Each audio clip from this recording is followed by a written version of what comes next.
Colombia's 2,200-kilometer border with Venezuela has been a hotbed of illicit activities by illegal armed groups for decades.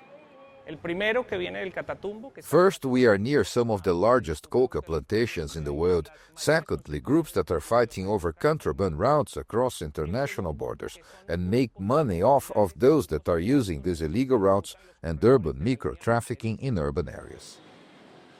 That is why on the streets of the border city Cúcuta, it is easy to run into people deeply affected by the armed conflict. Aida Maria Perez's son disappeared in 2001 when he was just 15 years old. He was studying here in Cúcuta, growing up in Cúcuta, and it has been very hard since we have armed groups in the region. I'm still waiting for him to appear, be it dead or alive. But I want closure because he doesn't appear, neither dead nor alive.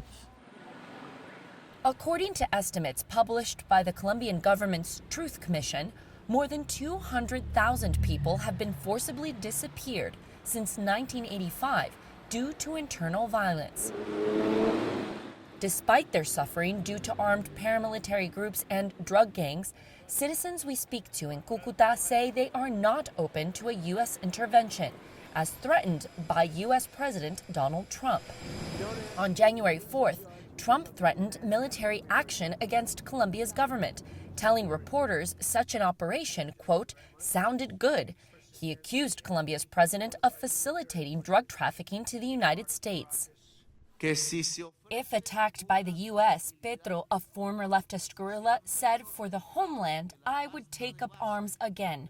Any attempt to detain him, he added, would unleash the people's jaguar. We are worried because we know that Trump is powerful and strong, and we are very expectant because of the comments on narcotrafficking. So it's a complicated and tense situation.